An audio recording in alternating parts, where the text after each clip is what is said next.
Welcome back to That's Cricket. This episode is brought to you by Runmaker. Today, this is your preview show of the second test of the Ashes at the Gabba. Liam, ready for this, mate?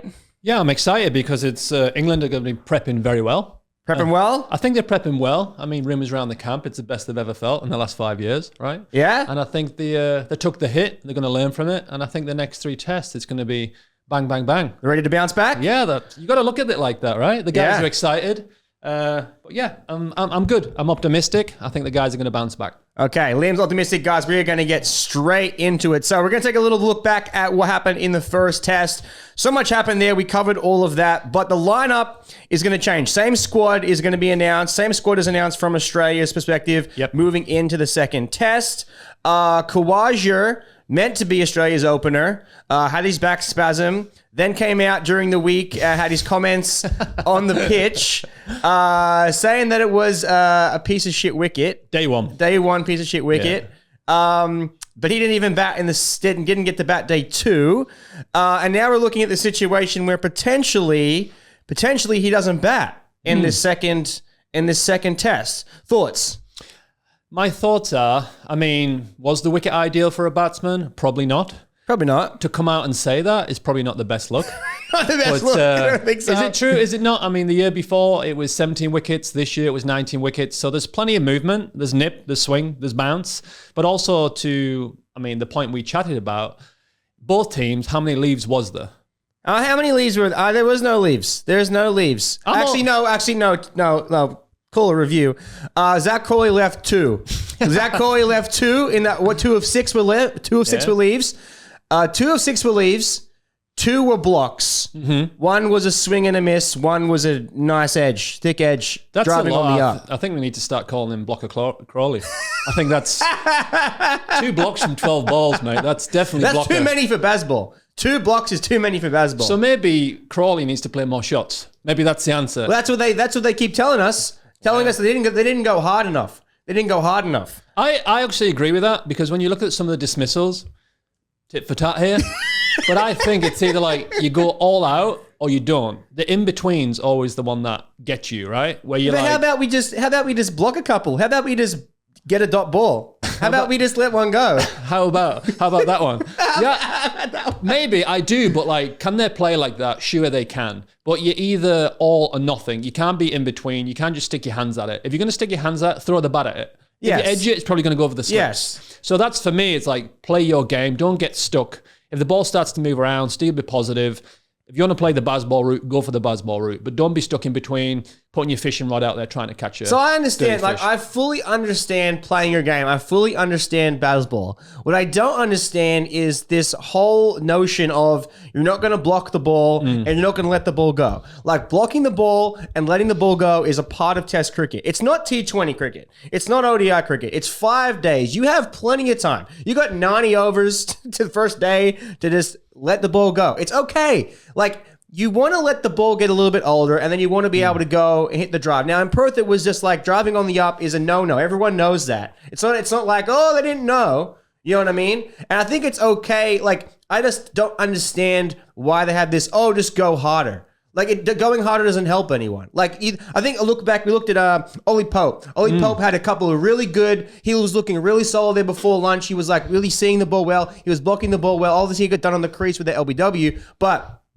I think it's okay to see out the ball through the tough times. You know, Starc was on fire. It's okay to let the ball go. Like, especially with him bowling across the right-hander, the ball's just going away. Obviously, they may be scared of the ball coming in, but I don't know. I just think that you have to play smart cricket, and just swinging at everything going hard isn't smart cricket. That's so you're pretty much what you're saying it. To take it all back is no big drives, but you can ramp early. That was safer to ramp early on that wicket. Do you think it would have been safer to ramp? I mean, I wouldn't be ramping early. There's no way I'd ever ramp to Starc. It doesn't make any sense. Like, the angles are all wrong, right? Reverse ramp. But why would you do that? Like, that's not a cricket shot. Like, back in my day, my grandma would have smacked me in the back of the head if I tried anything like that, right? It's like, I know ramp is a thing now, right? And semi-conscious ramps and Joe root ramps, but what's the risk or reward isn't there. Let the ball go. So let's just let it go. You got all day to play. Maybe just the way that cricket works now, and there's so much franchise stuff, it's hard to get into that space. Maybe. I don't know because I'm not a batsman, but I think with a bowler, you have your stock ball whenever you play, whether it's T10, T20, one-day cricket, test cricket, you can generally run up and hit the spot because you use that delivery in all formats. Yeah. With batting, I guess it's a little bit different and a little bit different.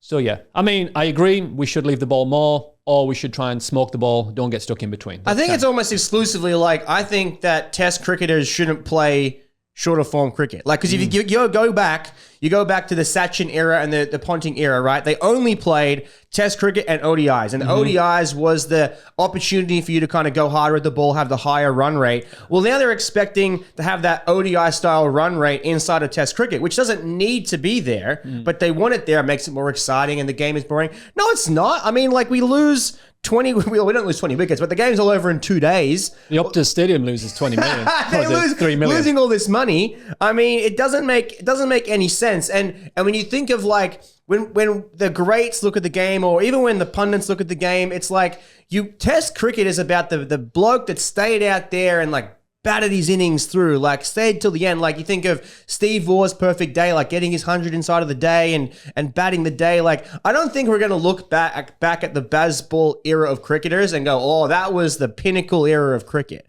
Like, I don't think that is. Like, you know what I mean? We look back now at Ponting's era and, Langer and Hayden and Clark and Hussey and these guys, like, especially, I'm just talking exclusively Australia, that dug in. They would dig in. They would play the day out. They would save games. Do it for their country. Do it for their team. And I just don't think that like the way England's going about their cricket is going to have that like look back 10, 20 years from now. I think it's called Test cricket for a reason, right? Yeah. But you still have to find a way to win. It didn't work first test, obviously. Didn't work first test. It's supposed to be 5 days. A lot of tests finish early. 2 days is crazy. It's kind of like, what the F is going on here? What the duck? But how do we find a way to win? And I think going about it like that wasn't obviously the right way. Both teams as well, because it was 2 days and it was Travis's innings which took the game apart, and he showed that you could bat on that wicket with the right strategy. And his strategy is what he does, open the batting in T20 and one-day cricket. He's very smart. He maneuvers the ball well, hits it in different angles. But it is Test cricket. That's the name of the game. Find a way to win Test cricket. Yeah. And if you're not winning, go back to the drawing board. Why did we lose? Were we too aggressive? Were we not aggressive enough? Did we leave? Did we didn't leave? Did we bowl our lines long enough? Our lengths long enough? But yeah, I like it in some respect because I love like all the stuff that goes on in Test cricket in terms of the highlights, the 6s and 4s and running down. But I do also like the ability for someone to bat all day, to walk off there, knowing you've done a job for the team. You could be on 70 not out and bat all day, but you've laid a platform for that team. Yeah. I like a bit of both. I'm a little bit on the fence with it. Yeah, on the fence. There you go. So that kicks us off. We're on the strong foot here, moving forward here. So this next segment is brought to you by Runmaker. This is the Runmaker. He's the Runmaker. Travis Head. Travis Head's come out during the week. Red ball, white ball, pink ball. Doesn't matter. Doesn't matter. There is an opportunity for Head to obviously dominate this next test also. I don't think it doesn't matter to him where he's going to be in the order. He came out and said that he's preparing for everything. He could open. He could stay down at 5. What's your thoughts? Where would you like to see Travis Head? Would you like to see him open in the pink ball test, or would you like to see him stay at 5 and maybe move someone else to the top, keep Khawaja? What are you thinking about Travis Head? I don't know if they're going to go back to the one a traditional opener, but why not? I'd put him up top. He's used to facing the new ball, nipping around. Yeah. White ball. He's used to that. Also, if I'm a bowler, it's probably going to make me think differently from ball one. It's going to put pressure on me straight away. Am I going to go away from my game plan of hitting top of off because he's backing away and slashing it? All of a sudden, your bowlers, it could be the first day of the test, first few overs, you're on the back foot. On the back foot, because he changes quickly, right? When you bowl to him when he's in his defense, it looks like you can get him out any time because he has that like awkward kind of crabby style. No disrespect to Travis, but he has that way he'll like shape it or move across and nail it for one. So you always think you're in the game with him early on.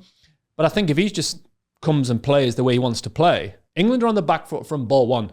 It's hard to navigate. The game can get away from you. On a wicket that could be moving around, nipping around, all of a sudden you've had him for 20 overs. Yeah. And that's massive. That could shift everything from that first session. Yeah. No, I'm a fan of him being in the opener. I mean, he opens for the T20, he opens in the one-dayers. I mean, it doesn't look like he really cares where he's going to bat in the order. He's just going to bat his game. And like he batted himself in during the second innings. He got himself in. He just saw a couple out, and then he just went ham, and it's got to go down as one of the greatest innings in Ashes history, and maybe even cricket. You know, it's up there. It was an incredible innings, and I think that, like you said, that's the biggest point that you mentioned, putting the pressure back on England. I don't think England is scared of Weatherald or Khawaja. They're not scared. No, you know what I mean. They're not worried. They're like, okay, we have a plan, or we can go do our thing, and I think they'll back themselves to get that early wicket. But I think with Travis Head there, it makes them think more. It's making them go, oh, what are we going to do now? Then obviously they're going to try to, well, the plan that I would be doing is like through the gate on the offside, coming with the right arm, around the wicket, kind of go through the gate. I don't know why. I'm not sure why they went into this plan of coming over the wicket and then bumping it into his armpit, like apparently he's batted with the short ball or whatever. But he was getting it super fine.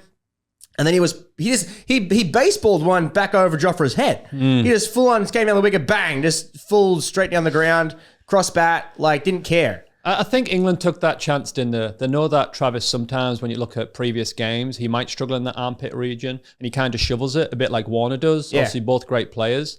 And I think maybe, obviously, with the short boundary, Travis is going to use that bounce in the wicket and get underneath it. Yeah. And that's what he did. He got inside it, and it was, 65 meters, 70 meters. That's not a big hit. There's a couple of chances where it just went over Fineleg's head, or it just cleared third man. So maybe they thought that's the best way to go about it. But he was like, I'm just going to go with this. I'm going to play my shots and back myself. And sometimes when you get a batsman like that, it's dangerous because he can score quickly. When you look at the point of Brisbane and the opening pair, Weatherald and Khawaja could get runs, but it's not destructive. When you look at Travis Head, he can change a game in a session, and that's the difference. They can bat all the way through. Travis can also, but they're not destructive. They're not Travis Head. Yeah, I think that's the term. They're like being destructive. Destructive. Because like Warner was destructive. Warner could get, runs in a session, 100 in a session, really put it to a team, put him under the pump. Yeah. You don't think of Weatherald, like obviously he's new. He hasn't got runs under his belt in international cricket, but you kind of want one guy to go after the batters and one guy to be at the other end. Like I think of Hayden and Langer. Hayden went after the batters, Langer was at the other end, and that's kind of like the duo that you kind of put together. Same as Warner and Khawaja. Warner was at one end, Warner went after the batters, Khawaja at the other end. Like that's the kind of the mimic that you want at the top of the order. So yeah, there's a spot for him there. I think Australians and cricket fans would want to have him there for the out and out taking it to England. Now what does that mean now? So if Khawaja does come out, we have a spot to fill, right? So we're filling a spot. The names are being thrown around. The lineup's remaining the same. So Josh Inglis is the batter. That's the top batter in the squad. Does it make sense to have him come in at 5, or does it make sense to have him as open? I think it probably makes sense if you're going to put Head up, then Inglis comes in at 5. That would make the most sense, right? If you're going to drop Khawaja, Inglis comes in. The Englishman. The Englishman. Born in England, born in Yorkshire. Yeah, played about 1 mile from where my house is in Yorkshire, which is crazy. That's where he played his cricket. But I also managed to play with him for the Unicorns. Okay. I think he's a clever batsman. Obviously, one day T20, but also now in red ball cricket, he's scoring runs. He's hard to bowl to. He's small. He cuts. He pulls. He's a very clever player. Yeah. Possibly you can bring him in. In terms of the batting lineup, I think they should have called it Mitch Marsh. That's what they should have done. Mitch Marsh. Hey, I think everyone wanted Mitch Marsh. I mean, that's the... Well, actually, on Mitch Marsh, he's actually going to play Western Australia this weekend. They called him back to WA. So he's going to play his first game for WA in a long time. So he is padding up. He is going to have the whites, so he's going to play a WA game. I like that. I think being Mitch Marsh, he's some guy that loves his cricket. I think he's a fan... He's a fan, well, he's become a fan favorite, but I think he's a team favorite. I think he's a very good team player. Most of the talk that I hear around him in the side is that the team loves having him around the Bison. He's a great team man. And something that makes great teams is great players. And sometimes you've got to have, instead of just picking the 11 best players, maybe you pick someone that's best for the team. I think he's a good player to have around the team. Destructive, again. Obviously can take wickets, can catch... it's like he's catching pigeons, right? Big old hands over there. He can bowl. He can take wickets when needed to. But him up top with Travis Head is complete Trav Ball and Mitch Ball, whatever you want. I like him up top because in last year he played in the Border Gavaskar Trophy. It didn't do very well. He even nicked off without nicking off, and there was a video review, and he wasn't out, but he walked himself. He tried to walk himself, and then umpire gave him out. And then he kind of got dropped. Now he's in charge of the T20 team, and he's opening the batting in the ODIs also, and doing phenomenal. He's scored multiple 50s, and he's been doing very good in the white ball cricket. Everywhere he plays now. Everything. He's destructive. I mean, pink ball, white ball are similar styles of play, the day-night test. So it could have been. I don't think it's going to be, but I think we would have liked to have him in the side. That would have been like, I think Aussies would have frothed. That's a good word. Aussie would have frothed over that one. Marsh and Head opening the batting. It would have been frothing. That's frothing. Yeah, frothing. That's a real Aussie word. That's a first. Isn't like a beer, like a frothy beer. Yeah. But so you're super excited. Frothy. It's an Australian, real Australian word right there. I'm not sure how that lands in USA though. I'm not sure. It's a frothy one. It's showing the real roots. I like it, mate. From there. So in regards to this, now also in with the lineup, like I said, the lineup hasn't changed. Oh, sorry, the squad hasn't changed, but there is also a reality where Lyon doesn't play. So Lyon got injured. He got hit in the stomach during the first test. He went off the field, and then coming into the pink ball test, maybe you're not expected to go all 5 days, maybe not even 4 days. Do you play the spinner? The old gut punch. Do you play the spinner? You got the old gut punch. You got the old gut punch. The old gut punch. I don't know, because he's a very good bowler, and you need someone who can dot up. You know that the batsmen, we said this last podcast, they're going to come down and try and tee him off as well. They're not going to let him stay in one place and bowl dots.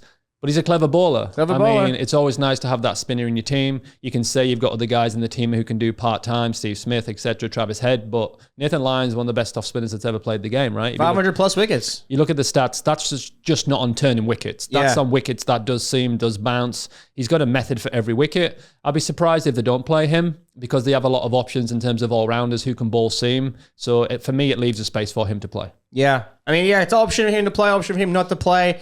Options, if you go look at options, if you weren't to pick Lyon, technically you could play Webster, get a second bowler who can also bowl. He bowls pace, and he can bowl seam, and he can bowl spin. And then you get an extra batter. So now you've extended the batting lineup even further, having potentially, if we were to do a lineup where it was Weatherald, Head, Marnus, Smith, then you got Inglis, Green, Webster. And now you're like that. Then you got Starc be batting down at 10-ish. You know what I mean? That's a hard team. I think I was watching a podcast recently, and Mike Hussey and the guys chatting about it. That's a pretty solid team, man. That's a lot of batting. Yeah, that's hard to. You think about England, you get 1, get 2, you get 3. You got to get. Starc would bat at 9. You got to get all the way down there to get into the tail. The tail really wags. That's tough. That's tough. When I look at it now, it's like the confidence Australia's took from that. Yeah. Beating England at kind of their game, the aggressive style. Also for me, Marnus looked incredible. He looked confident. He looked in control. Like him moving on to that is you've got your two openers where you maybe can take a chance for Travis Head and Weatherald. And then you've obviously got Marnus, you've got Smith who can bat for hours and hours and hours. So you might be able to afford to put Travis up top. Yeah. And I think the Marnus thing is I love the Marnus thing. Didn't do great last year, kind of got dropped, goes over and gets really stuck into his first class and his Sheffield Shield, scores 500s over there, come back looking good, come back looking real good. And I mean, his 50 is kind of to the wayside. We haven't even really spoken about it because Travis Head went and did whatever, but a great partnership that he put on with Head. Part of cricket and part of sometimes you don't get the accolades, but being the partner into a great innings should be more celebrated, I think. The partner. Maybe we should make that one of the awards. Part of here. One of the things we stand out, we kind of give note to the guy at the other end. The duo. The guy at the other end. Because he was the guy at the other end, and you need that. I mean, personally, a personal story, when I scored my first 100, most of that, I give the credit to the guy at the other end, Pete, who was telling me every ball to breathe. He's like, just breathe. Big Pete? Just breathe. Yeah, just breathe. Just tell me to breathe, mate. Tell me to breathe. Then you get to the 100. But in that, what you talk about, in that partnership, it wasn't that Marnus just soaked it up. He was aggressive with it. Oh, yeah. So sometimes in a partnership like that, Travis Head will be going off and smoking the ball left, right, and centre, and the person down the other end will just get off strike. He wasn't doing that. He was playing good cricket. He was being aggressive. The ball was there. He was going to smack it. He was going to back away, and he was going to play his these shots, and that's what he did. So that's when they worked really well together. It was like, we're going to do this together. Yeah. I think something that brings so much confidence for Labuschagne is like he finished with a not out. Like I think finishing with a not out, like when you get a not out. Red Inca is always nice. Yeah, you just feel so good going into the next 10 that you go to bat. Like it just feels so good. So he's going to come off that high of being not out with the win, and he's going to be playing at Brizzy. He's going to be playing in his hometown, or the team that he plays for, and he's going to have a home crowd behind him. And I think. So also, just a red Inca is when you get not out in cricket, right? There you go. So yes. So in the scorebook, it normally you finish if someone's scoring the game. The all traditional way is like it's a little red Inca at the end of your batting name, which means the person wasn't out in that game. Yes. And obviously your average is going to go up. People love a little dirty red Inca. Little dirty red Inca? A lot of the guys who bat down the end, like myself, 8, 9, 10, 11, always like a not out. Always like a not out because your average is going high. You might have scored 50 runs in the season, but you average 45. And then the bowlers are happy with that. Yes. So Lyon in, not in, we don't know. Cummins, at this point, looks like he's still out. They didn't change the squad. He has been bowling. He looks very good in the nets, watching him bowl. At this point, there's no reason, I think, to bring him in. And it's probably best on the safe side to hold him off. And I think he's really he's getting those net sessions in just to get match ready. But it's not worth the risk, right? 100%. How much cricket has he played? You have nets, obviously. They're going to get his numbers up. They're going to get loads in his legs. But why risk it when you have Boland, Doggett, who bowled really well? Starc bowled amazingly well. I can't forget him. He was obviously the standout bowler in that series, in that first test. So you probably don't need to do that because these guys are already in the heat of the battle. Why bring in Pat Cummins to potentially bring it back a little bit early? Why don't you give him, obviously, after that first test finished, you have so much time to the second test. He can get his numbers up, rest, get himself prepped for that third test. Because I think these bowlers from the Australian team did really well. You don't need to change it. What's the point in risking your best bowler? Yes. And in with that, obviously, Hazelwood still out. Not sure if he's going to come back at all during the Ashes at all. There's still debate on what's happening there. But in with that, there's talk of maybe Neser coming in and being another batter there. Something that we mentioned just before the show. I'm not a fan of bringing someone debutant, like in for one test and then dropping him. Like, think about Doggett. Doggett just took 5 wickets, right? And he bowled very well. He did a great supporting role. What's the point of now having him come in for one test and then dropping him for the next test? Like, for someone that's also going to make their debut, that doesn't make any sense. Like, I don't like that. I don't think they will. I think they'll stick with them. They'll stick with Doggett? Why not? He bowled nicely. That's what I'm saying. Why not? But I think a lot of the talk is like, oh, you'll bring Neser and you get an extra bat. And it's like, I don't like You have a lot that. of batters anyway. They have a lot of batters. Because it's now like, could you bring Neser in? Could you bring Webster in? Are you going to play Khawaja? I mean, it's going to come down to that, I don't know, day before, 2 days before. We're almost there. We're about 2 days before. We'll find out in the next 24 hours or so what the actual squad is going to be. You mentioned Starc. Okay. Starc with the pink ball is the GOAT. He is. Absolute GOAT. 81 wickets. 81 wickets he has taken with the pink ball in 27 innings. That's insane. That's insane. And the next closest is Pat Cummins at 43. And also got Nathan Lyon in there at 43, Josh Hazelwood. Obviously, the Australians are the highest. I think they play the most amount of pink ball tests. But, yeah. Jimmy Anderson's not building from that, obviously. So it's a full Australian barrage with one of the great, English best bowler, one of the best bowlers at the bottom here, who's obviously not in the squad, who's finished from Test cricket. But yeah, that's a little bit daunting for England batters to look at. Absolute GOAT status, though, right?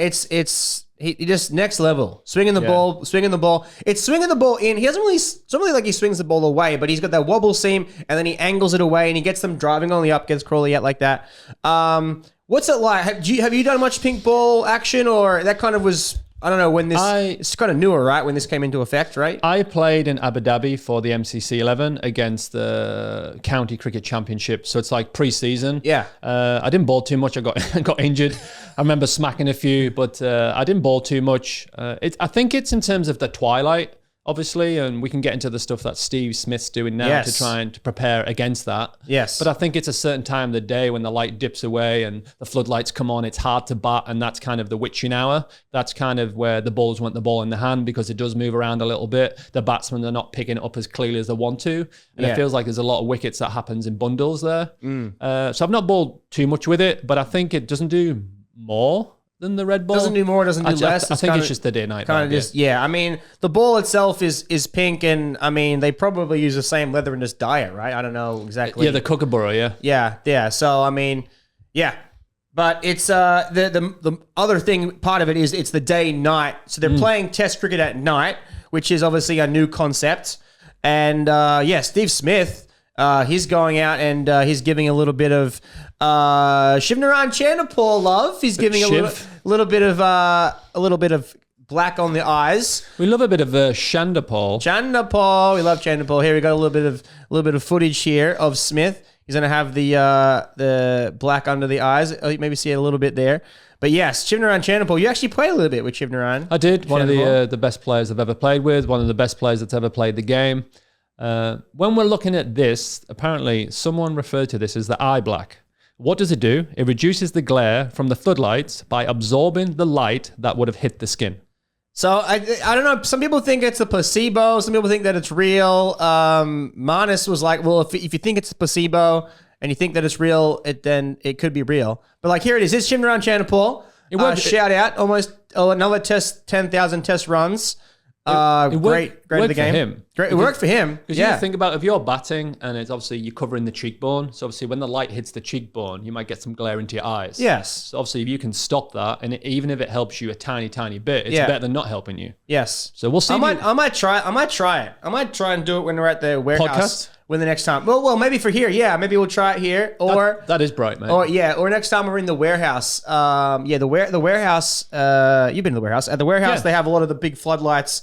And then especially with my glasses, the glasses always create glare. But having to have the eyes, I can't keep my hat on and try to keep the glare from the floodlights not hitting my eyes. But maybe I'll try it out. Maybe we'll give it. I think we did. We did try it back in the day. Yeah, but it just felt strange. I think I might have wore it for a net session. Like, what am I doing here? Yeah, I already have enough going on with the glasses that I think having something else there might get in the way. This Ashes has provided us with amazing moments, and we are so thankful to Runmaker VR for being part of the show. Runmaker VR is your virtual reality indoor net session that you can improve your game from the comfort of your own home. You can train your reflexes with lifelike pace, refine your technique with real-time feedback, and take on sessions inspired by legends to help your game improve in the middle. This Ashes, don't just be a spectator, own the moment. Work on your short ball, work on your cover drive, even your ramp shot. And with that real-time feedback, you can record your sessions and you can send it to a coach to make sure that your game is on point this season. Your journey starts on the pitch with Runmaker VR. Download Runmaker VR and save this Ashes with code RUNMAKERSUB-E6EFEA to get 50% off your first 6-month subscription when signing up before January 31st. Thank you again to Runmaker for getting behind That's Cricket Podcast. That's pretty much all the dilemmas and all of the wrap on the Australian team. Now let's move it over to Team England, to the Barmy Army, to the Pommies. The biggest note here for the Poms, Mark Wood is out. Yeah, Mark Wood, I think as expected during the test series, we weren't expecting him to play every test. You're probably thinking, does he play one, miss one, play one, or play one, miss two, play two? I think he's a bowler who gives 100% every single ball. That's the way he approaches the game. So obviously the amount of stress that goes through that knee, and if you have a little problem already, then it's just going to keep getting worse and worse and worse. They'll probably see this opportunity to rest him up, to give him how many days rest now? So you play a 2-day test, and then you're going to a massive gap, and then you've got another test. So you've potentially got nearly 2 weeks off? Yeah. So you've got 2 weeks off where you can get him back to firing 100%. Everyone does need to bowl overs to be in rhythm. Woody's very good for the fact, if he misses a couple of weeks, he doesn't miss his rhythm. He's very accurate with his bowling. It seems like he can miss 2 weeks, then come back and he can bowl exactly what he wants to. Yeah. I know that's a professional cricketer. You should be able to do that, but some people need a lot more rhythm. I think he's at a point where if he has a break, he's going to come back fresh, strong, and bowling quick. Yeah. I mean, so he has his left knee braced. It looks like a knee issue. And you talked about a lot how he falls over a lot at the crease, and he was stumbling almost every ball at the Gabba, at Optus, just like goes in so hard and he falls through his run up. Yeah. Is there a way for him to correct that, or is it just like he just does his thing?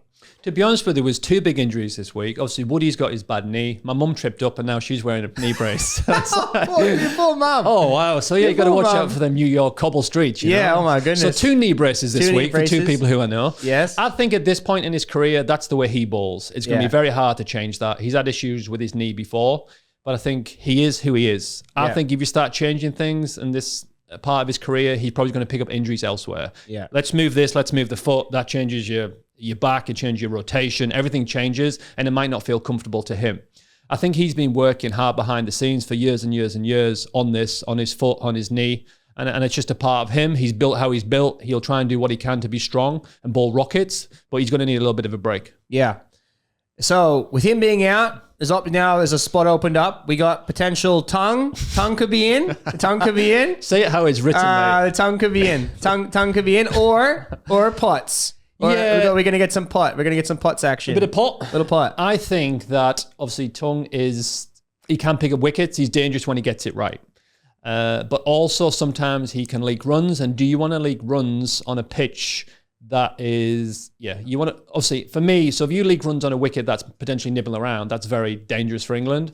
For me, I think Potts is more like a Boland, is more like a Doggett. He can hit the stumps probably more than anyone else. When I've seen him play, when he's played for England, when he's played for Durham, he seems to bowl line and length. He can bowl decent pace. He can bowl 135, get up to 140, but he's consistent, and I think he'll challenge the stumps with a pink ball, especially under twilight. I potentially would go for him because you have pace with Joffrey, you have pace with Gus, Stokes, he can bowl quick, and I think he would add that kind of Jimmy Anderson. He's not Jimmy Anderson, but like kind of that Jimmy, that kind of Glenn McGrath of line and length, hit the top of the stumps. Yes. And so Tongue and Potts both had a roll. Got to roll the arm over in the President's 11. Rock and roll? Yes, they had how'd they go? How was it over there for them?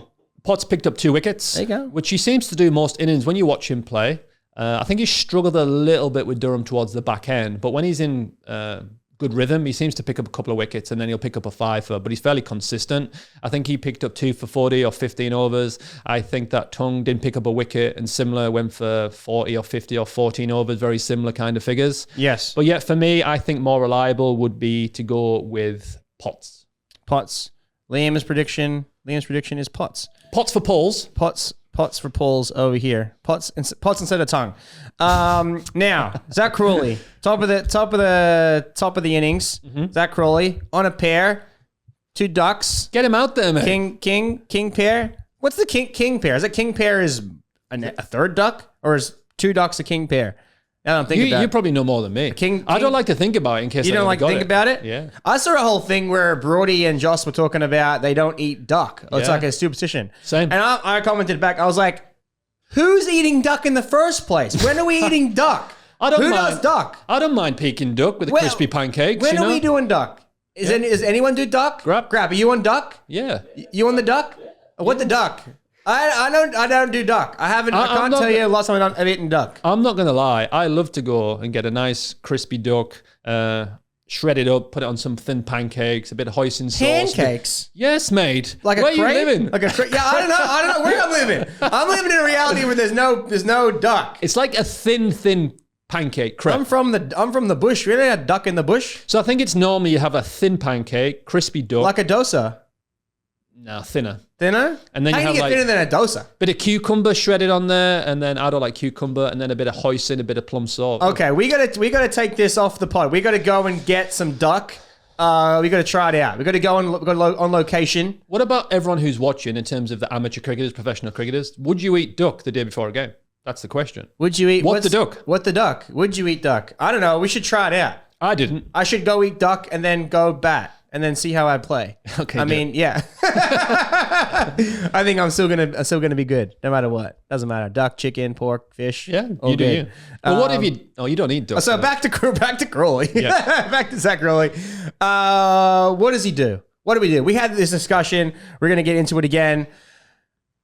Why Why just go hard? Why? Well, he's just going to go hard, and he's going to come off 3 out of whatever many times.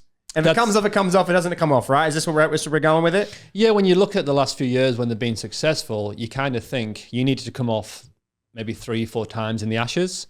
And obviously, there's still a lot of cricket to play. When he comes off, he looks like the best player in the world, right? In terms of he's tall, he's big, he's strong, and the shots are so like powerful, and he's in control. He can pull, and he can drive back down the ground. He can smack the spinner. And I think the England team have a strategy where they want him to come good, maybe 3 times in that Test series. What's the average below 30? Like, yeah, somewhere near that, maybe 30. Yeah, a touch below. So I think he has to go out there and still try and play his game. That's what England want. England realise he's going to give chances. Hopefully he gets through the early stages and he puts the pressure on. But yeah, I mean, now the self-doubt's in his brain. This is the hardest challenge of his career, probably to date. Yeah. He's going to go to the Gabba against one of the best pink ball bowlers of all time. Yeah. Because not many people have bowled with a pink ball, I guess. But obviously Starc is frightening with that pink ball. It might swing back with that ball as well. Yeah. It didn't really swing back too much for him. But I think even him, Crawley and Rooty, Starc's got the number. So Rooty's obviously more experienced. He's got bags and bags of runs, a great average, one of the best players ever played the game. But he's going to be going to this game similar. He just has the career and the stats to back it up to get through it, where Crawley doesn't. It's not in Australia, I guess. But there you go. But average Joe. Yeah, my mate. Shout out to my mate, Average Joe. Shout out. He still hasn't got out of the Average Joe slogan yet. But what is the situation? Is there a reality? Is there a reality where, like, if Crawley hasn't 2 more bad innings, is there a reality where it gets dropped? Like, who would replace him? Is there a guy for England that they could replace him? Is there a way that you shuffle the order, or is it he's just in? They're like, you're in no matter what. We're gonna go all in on you for the 5 tests, and there's no situation where we go, you're out. I think they're going all in. They'll just go all in? Yeah, I think so. Okay. There you go. I'm happy with it. Like I said, if they're going to go all in, then I like the all in on the thing of, okay, maybe it comes off the 3 out of however many times, 3 out of 10 times, because there's going to be 2 innings, 3 out of 10 times. So a bit like Travis did, right? That's hard to do, to score 100 that quick and win a game like that. But can you have Crawley when he can take the game away maybe in 3 innings out of how many? Potentially 10? Yeah. So I think that's what they look for. Hopefully, as an England fan, as an ex-England player, I want to see that. It's going to be tricky. But hopefully, let's see. Yeah.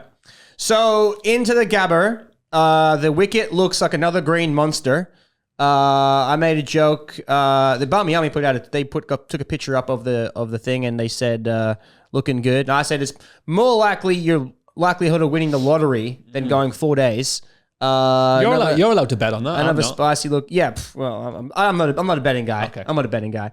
But are we going to get 4 days? Like it looks pretty green. I mean, is it going to, from what we saw in the first test, is it going to go 4 days? And how does England kind of cope with the hot, humid conditions up at the Gabba? I think it's going to be finished lunchtime day 4. Lunchtime day 4. That's what I heard it right here.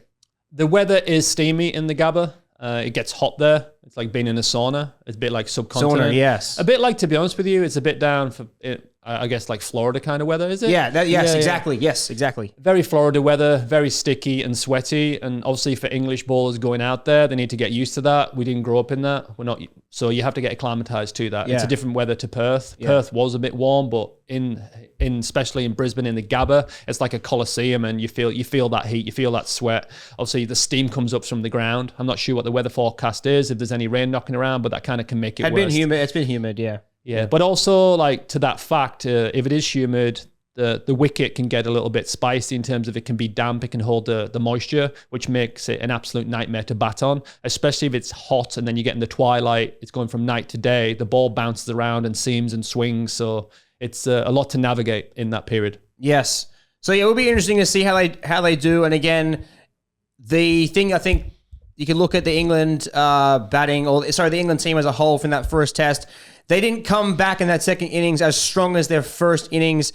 Maybe that's because of the conditions, not used to playing in the hot of Australia, or just the turnaround wasn't there for them as a unit to be able to recover as well. Going to be another struggle for them in the hot, humid conditions of Perth. It doesn't get any easier. Going to Melbourne is more of English weather. You can get all 4 seasons down in Melbourne. But yeah, going to the Gabba, day, night, hot and humid, I think it's going to be an uphill battle for England. I agree. England at the Gabba. But that's how legends are created, mate. That's how legends. That's how legends are made, right there. Correct. So in with the pink ball. A little bit of that cricket moment. Little funny moment here. Our mate Sammy Konstas. Wow, let's have a look at it. During the President's 11, got to bowl his first ball. You gotta love this. This is fantastic. Beautiful pie, absolute pie there. And it goes for 4, and it gives me some confidence. It gives me some confidence. It means if he can play President's 11, or Prime Minister's 11, it gives confidence for everyone that can go over and roll the arm over. Yeah, you got to give him some practice, right? He bowled a pie, but sometimes pie gets wickets. That was a pie that went for 4. And then he had a drop catch. There was an edge into the slips. The catch dropped off him. But sometimes pies get wickets. Does every Australian cricketer have the same hairdresser? Potentially. Potentially. I'm not sure. Look at that ball. Look at that ball right in the slot. Bang. Look at that. It's actually, he mishit that. He mishit. That was a bad shot. Not expecting it. One of the things with cricket is you're not expecting the ball to come on the full. It's not an expectation, And so when it does come on the full, sometimes you're put off. Yeah. You're just like, out of the hand. You're like, oh shit. You know what I mean? And you kind of freeze and panic. People get wickets from that. Yeah. Absolute pies. One of my favorite things is before lunch, you just bring on your pie bowler. Bring on your pie bowler. Give him one just to roll, like that. Roll the arm over and just try to manufacture a wicket out of nothing with a pie. I think when you look at leg spinners in history, like yourself, yeah, you get more wickets from pies than any of the bowlers. Oh yeah, absolutely. Absolute pies. Sometimes a nice pie is good. They call me the Bannon bomber because the ball just goes so high. So high, it's like a bomb's dropping down. So high. And then you get them, they come running out of their crease and then stumping. You know what I mean? That's how you get them. An absolute We need a video of this for the next Yes, we'll have to clip in some Bannon bombers and have you facing up some of the leg spin. I think I might be in for a minor league contract. I think I've got some pretty good bombers out there. We can work on that. We'll work on it for sure. It's there. So if Sammy Konstas can do it, then I can do it. You can. So then, also moving on. Now we're going to go bonus cricket action. We're going to go That's Cricket from around the world. Couple of cool things happening around the world. Got to give a shout out to Tim David in the Abu Dhabi T10. Old mate, 98 off 30 runs. Sorry, 98 off 30 balls. Otani. There he is. Yes, my Otani mate. 98 off 30. 12 sixes off the last 15 balls faced. That's crazy. Absolute insanity. That's absolutely crazy. When you watch Tim David bat, he has his own technique and people try to copy it, but you just can't.